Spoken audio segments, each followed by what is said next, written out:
Good morning, everyone. Thank you all so much for joining today. I am Lisa Brewer, obviously with Oasis Solutions. We are going to talk today about the 2025 Release 2 that you may have seen a little pop up on your screen first thing Monday morning when you accessed Intacct. And if you kind of skipped past it, I'm going to walk you through how to get to that information on what is actually in the Release 2 for 2025. Um, so again, thank you all for joining. At the end of the session, we are going to have a short Q&A that you can use your the chat option or the actual Q&A option. And Miss Falana is going to be in the background monitoring those questions, and we can go through those at the end. And also, we're going to share some contact information for Miss Garen Stout. So anything that we potentially don't get to in the actual Q&A session, please reach out to Garen if you've got questions or would like more information regarding what you've seen today. All right, so we're going to go ahead and get started. I am going to close out of my video and we will get started with our agenda for today. So there are lots of things in these releases, and what we do is we just kind of cherry pick what we feel is kind of important or ahas for you guys to take a look at and understand and know that they are there. Um, so first thing is the authentication and validation of your custom email domains. In release 1, Intacct had stated we needed to have this actually completed by May. There was lots of questions and concerns about that, so Intacct has kind of pushed that date to R3, so it's going to be next quarter. So we are going to go back through that exact process and what that looks like and show you guys a demo of that. For those of you that have sandboxes, questions were raised before on how do I know how many refreshes I have left. Intacct heard you and they've got a response to that. So we'll take a look at that. There is a new import service for those of you that use the imports. There's only a few areas where this is compatible right now, but they are actively working on more areas to release in Q3. The ability to reclassify credit cards, the ability to use joint payee checks. There are some import permission changes we're going to take a look at. And then if you currently use the financial reporting, there is now an AI tool that kind of watches what you're doing. And when you save your report, it's going to give you some suggestions on how to make that report faster. And then also some changes in the Sage Fixed Assets Management tool. All right, so that's the agenda for today, and we're going to just roll right through here. All right, so first and foremost, where can I find these release notes? So when you first log into Sage Intacct, if this is not your actual home screen and you've made some changes to your preferences, and when you log in, you actually see your, maybe it's a dashboard, your home icon will get you to this screen, and there is a link here to read the release notes. So what I'm going to do is I'm going to take us to the software really quick, and let's take a look at what that looks like. So if you're in your home screen, 2025 Release 2 is here. Gives you a handful of bullet points just to kind of get you enticed. And then here you can click on the Read Release Notes, which also provides you roughly a 15-minute video if you want to watch the video. And then on the left-hand side, you're able to see and kind of drill down into which area you specifically want to see changes in. And if you want to see application by application, what changes have been made, you can choose the financials and drill right into the individual application. All right.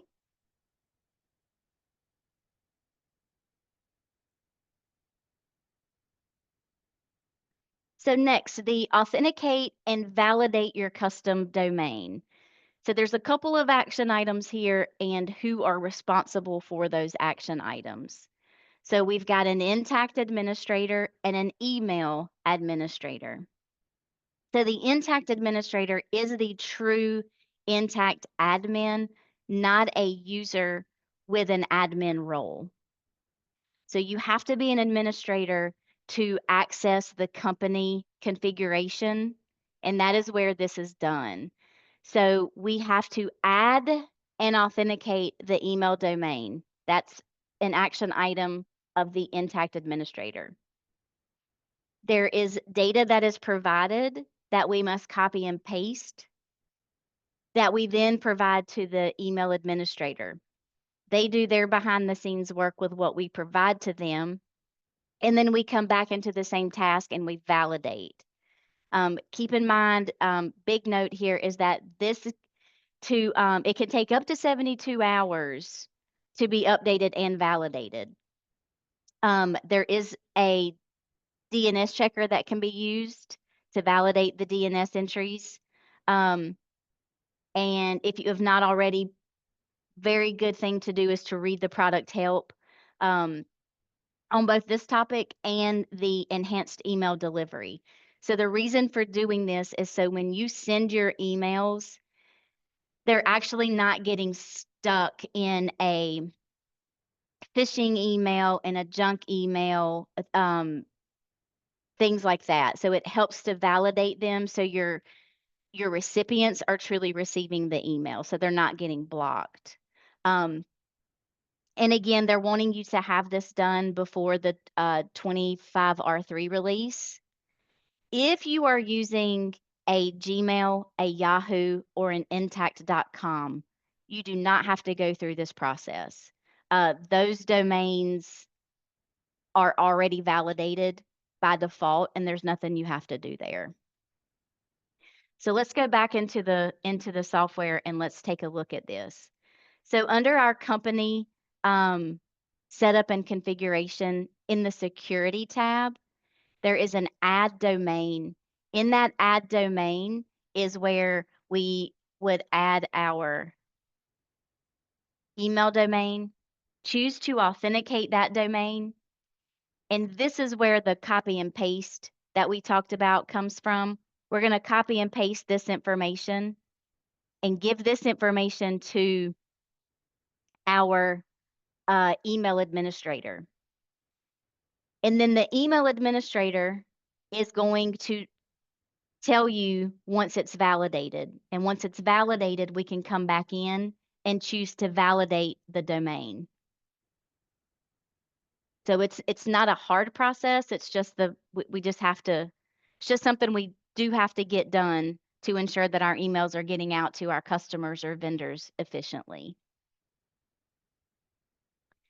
So this screenshot here is not really pretty, and I do apologize for that. So I'm going to kind of read this out. So for those of you that have a sandbox, so you've actually purchased a sandbox, you get a certain number of refreshes with that sandbox.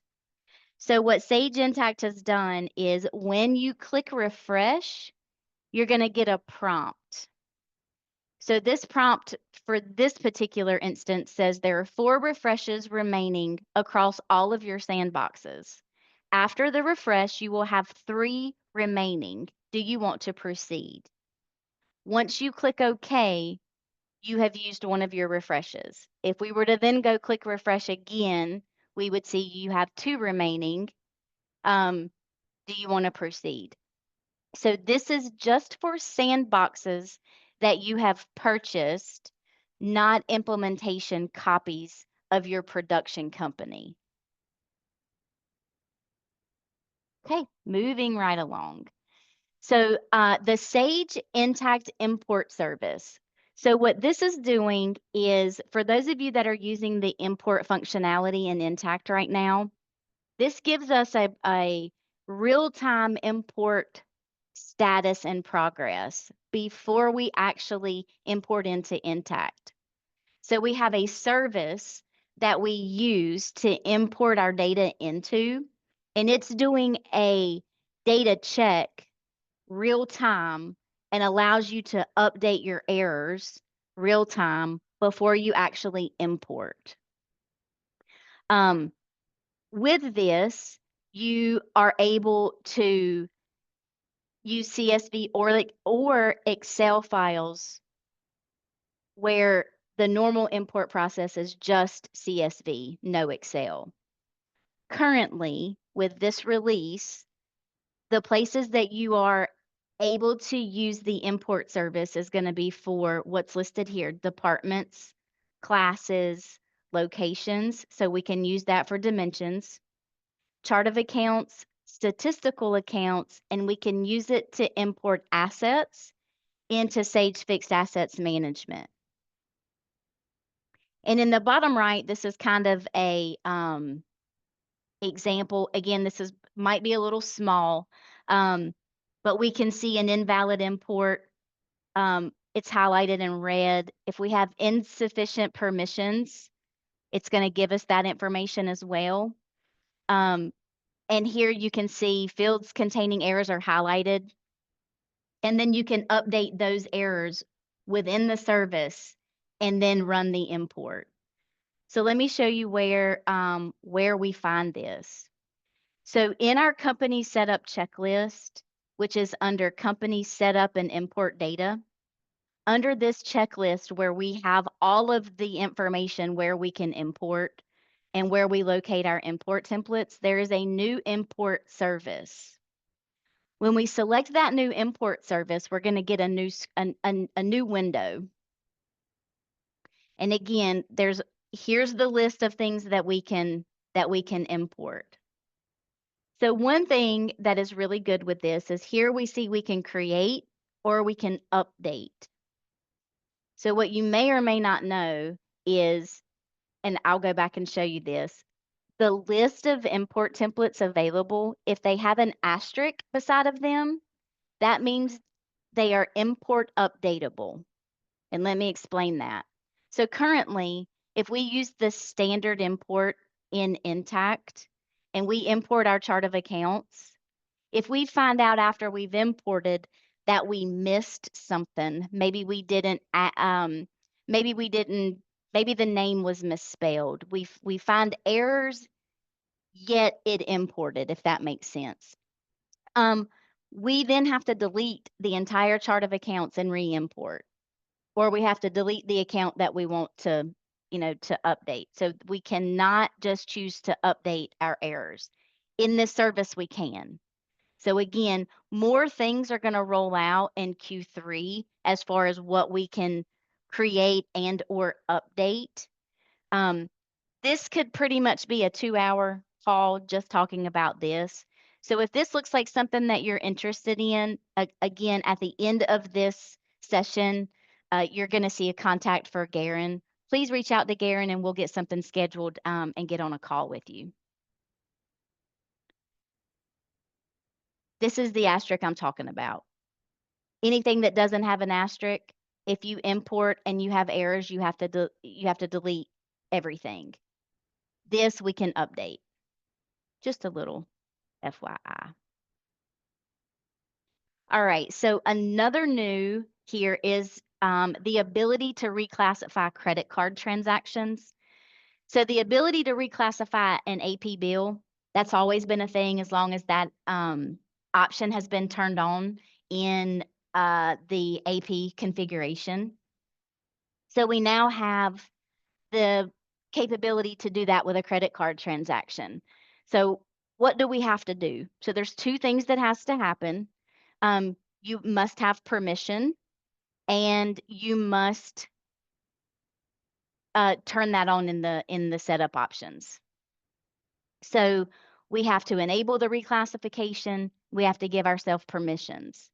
So just like in AP, if you have access to reclassify, if we create a credit card transaction, we can then click edit and see our reclassify button. And then we can reclassify that account. You cannot reclassify the transaction if it was not directly created in cash management.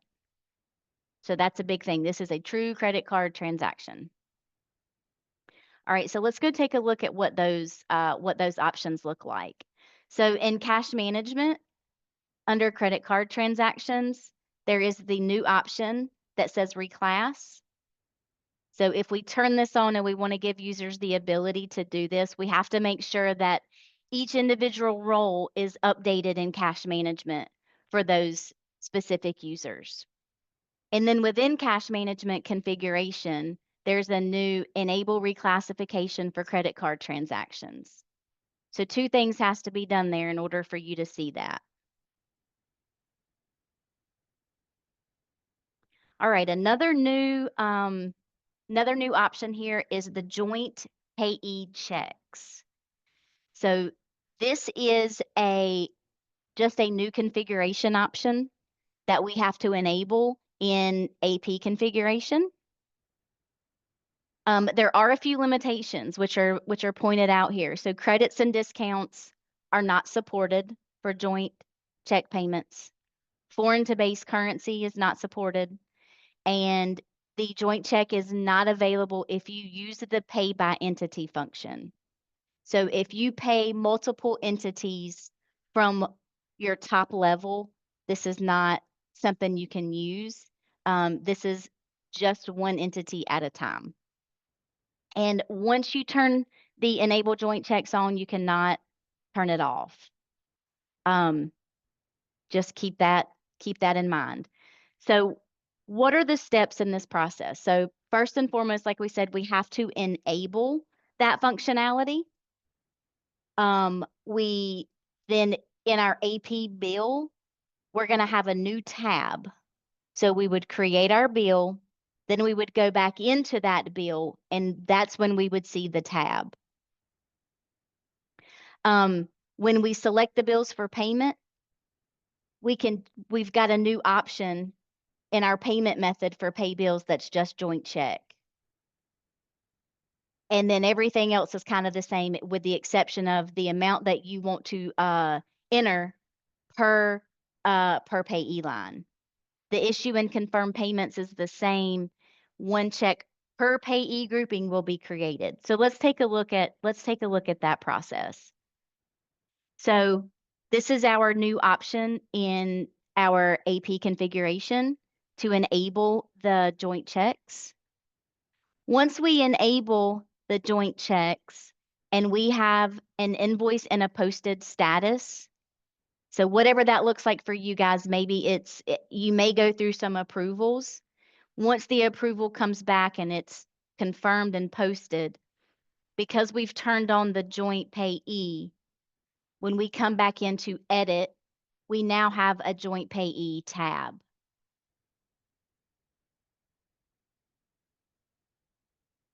If we create a new bill, you'll see that joint payee is not there. It's not there until you submit it, and that is because it has to go through that approval process if you have that turned on, and then it shows up as an edit function.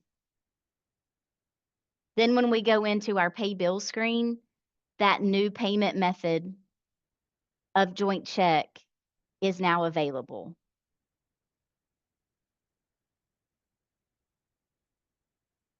All right, so a couple of permission changes regarding imports. So all of these permissions previously were only add. What's been changed is we've now added post. So in accounts payable, if you're importing adjustments, there is a new permission to add and post. There is a new permission for accounts receivable adjustments as well as invoices. So this may be if you've got users that are importing AP adjustments, AR adjustments, or invoices, and you only want them to be able to add or import and not post, or if you want them to have the ability to post, this is new functionality. So you guys want to take a look at that. Next, if you are using the actual financial report writer, this is a really big new thing that's using some AI. So the new feature here is when you are creating a new financial report writer or you're in an edit mode of an existing financial report, when you click save, Intact is then analyzing the report and how you have it set up, and it's analyzing the output to determine and offer recommendations on how you can make this report run faster. If you actually get the warning, it truly means that the scan has uncovered a specific trigger that's going to cause your report to run slow, and it's going to give you recommendations on how to improve that. Again, this only happens in edit mode when you save the report or you're creating a new report and you save it. This is not something an end user running the report would ever see. So what are some of those triggers? If your custom financial report has more than 12 columns, it's gonna give you a message and it's gonna say, hey, here are some suggestions. Create account groups, create dimension groups, right? Maybe it's a completely different tool. Maybe it's gonna tell you to use um, interactive custom report writer. If you've got four or more expanded columns or rows, if you have a column that uses a to date reporting period, such as a prior to date, it's gonna give you some options there because we've found that the to date functionality tends to really bog down a report. Um, and if you've got a column that expands by dimension with more than 100 values. So here at this last bullet point, it's given us some information that says, this message may contain suggestions on how to optimize the report. If your report goes beyond a simple report, it may suggest that you run that report offline. Run it and store it. And then once it's stored, you can go back and pull that report. And again, it may tell you that a completely different tool might be better. If the scan suggests a different tool, it's going to provide you a link to learn more about the actual tool that it has suggested for you. So again, this is going to be one of those kind of like the import. We could probably go through this for hours and look at all the different suggestions and how this works. Um, if you are creating a report and you get that prompt and you have more questions on it, again, contact information for Garen's going to be at the end of this. Please reach out. We'll get something scheduled. We're going to kind of wrap up a little with some Sage fixed assets management. So in the last release, transferring assets within an entity was introduced. In this release, that functionality has been expanded a little bit. So you can now transfer between entities with the ability to revert that back if you need to. And what happens is a transfer journal entry for multiple books happens and a transfer detail happens. So you can now transfer assets between entities and locations, very important here, that share the same base currency. That's the big piece. So if you're using multi-currency and the entities that you are wanting to transfer assets between, one is using a different currency than the US base, that can't happen. What does happen is when you transfer between those entities, Intact is going to create that inter-entity transfer journal for you that is then going to sync back with fixed assets management. So what that does is it removes the need for manual updates. Couple of bullet points here is only assets created at the top level can be transferred between entities, and only entities involved in the transfer must use the same base currency. We talked about that.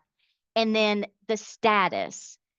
The asset must be in a ready for invoice or in service state.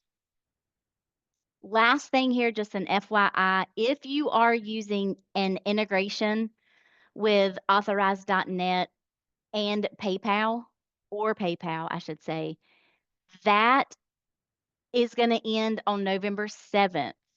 And if you are using these, we're asking you to reach out to VersaPay, as those transactions will no longer be allowed to process through Intacct. Special characters, if you're currently using special characters in AP terms or AR terms, AP and AR account labels or customer types, those are going to be what we're going to call grandfathered in. If you are currently using them, nothing has to happen, no change. If you try to edit one of them and resave it, it's not going to allow you to do that. So just kind of rule of thumb, just don't use special characters, kind of rule of thumb. And now we will get to our Q&A. So Falana, I will ask you, are there any questions? Hey, Lisa. Not at Hey. this time. Hi.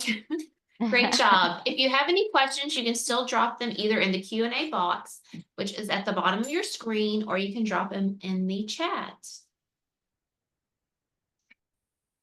All right, guys. Thank you all very much for attending. We'll keep this up for a few more minutes in case you've got some questions that you want to put out there. And I will leave Garen Stout's contact information here in case you've got questions. And I hope everyone has a great day.